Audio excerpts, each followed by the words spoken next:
আসসালামু আলাইকুম। মাতৃত্বকালীন ভাতা ২০২৫-২৬। মাতৃত্বকালীন ভাতা অনলাইনে আবেদন পদ্ধতি এবং কি কি বিষয় সম্পর্কে জানতে হবে, এগুলো এই ভাতাটা পেতে হলে সে বিষয়ে কথা বলবো। গর্ভবতী ভাতায় কত টাকা পাওয়া যায় সে বিষয়ে কথা হবে। গর্ভবতী ভাতার জন্য আপনি নিজেও আবেদন করতে পারবেন, কিন্তু সেটি সংরক্ষণ করার পর ইউপি বা পৌরসভার সুপারিশ অনলাইনে করতে হবে। মাতৃত্বকালীন ভাতা ২০২৫-২৬। মাতৃত্বকালীন ভাতা অনলাইন আবেদন পদ্ধতি সম্পর্কে আলোচনা হবে। দেখুন, দেখেন গর্ভবতী ভাতার আবেদনে কি কি কাগজপত্র লাগে। যারা আপনারা গর্ভবতী আছেন তাদের কি কি কাগজপত্র লাগবে। মাতৃত্বকাল ভাতা প্রদান কর্মসূচিতে আবেদনের যোগ্যতা অনুসারে প্রথম শর্ত হলো মহিলা নাগরিকের বয়স ২০ থেকে ৩৫ বছর হতে হবে। জন্ম সনদ দিয়ে আবেদন করা যাবে না, তাই এই আইডি কার্ড বা জাতীয় পরিচয়পত্র থাকতে হবে। প্রথম অথবা দ্বিতীয় গর্ভাবস্থায় আবেদন করা যাবে, তৃতীয় সন্তানের ক্ষেত্রে আবেদন করা যাবে না।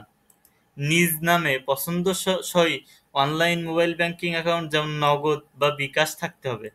পারিবারিক মাসিক আয় সর্বোচ্চ ৮,০০০ টাকার বেশি হওয়া যাবে না।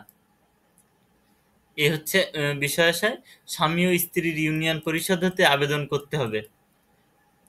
ঠিক আছে? আপনি বা মহিলা যে স্থানের নাগরিক বা ভোটার সেই ইউনিয়ন পরিষদ বা পৌরসভা বা সিটি কর্পোরেশনের হতে আবেদন করতে হবে।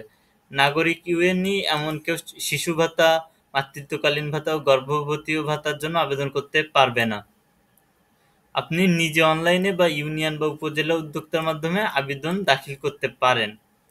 গর্ভবতী ভাতা বা দরিদ্র মার জন্য মাতৃত্বকাল ভাতা প্রদান কর্মসূচি অনুযায়ী আপনি ভাতা পাওয়ার যোগ্যতা অর্জনের জন্য দরিদ্র সীমার নিচে জীবন নির্বাহ করতে হবে। গর্ভবতী হলেই এই ভাতা পাওয়া যাবে এমনটা নয়। ভাতাভোগী নির্ধারণের ক্ষেত্রে নির্বাচন কমিটি কিংবা বিভিন্ন ক্রাইটেরিয়া বিবেচনা করে আবেদন অনুমোদন করে থাকে। তাই আবেদন করছেন মানে আপনি মাতৃত্বকালীন ভাতা পাবেন বিষয়টা এমন নয়। মাতৃত্বকালীন ভাতা কত টাকা? দেখুন, মাতৃত্বকালীন ভাতা ২০২৫-এ কত টাকা করে দেয়। বাজেট বরাদ্দ সাপেক্ষে সোনালী ব্যাংকের মাতৃত্বকালীন ভাতা নামের অ্যাকাউন্ট জমা প্রদান করা হয়।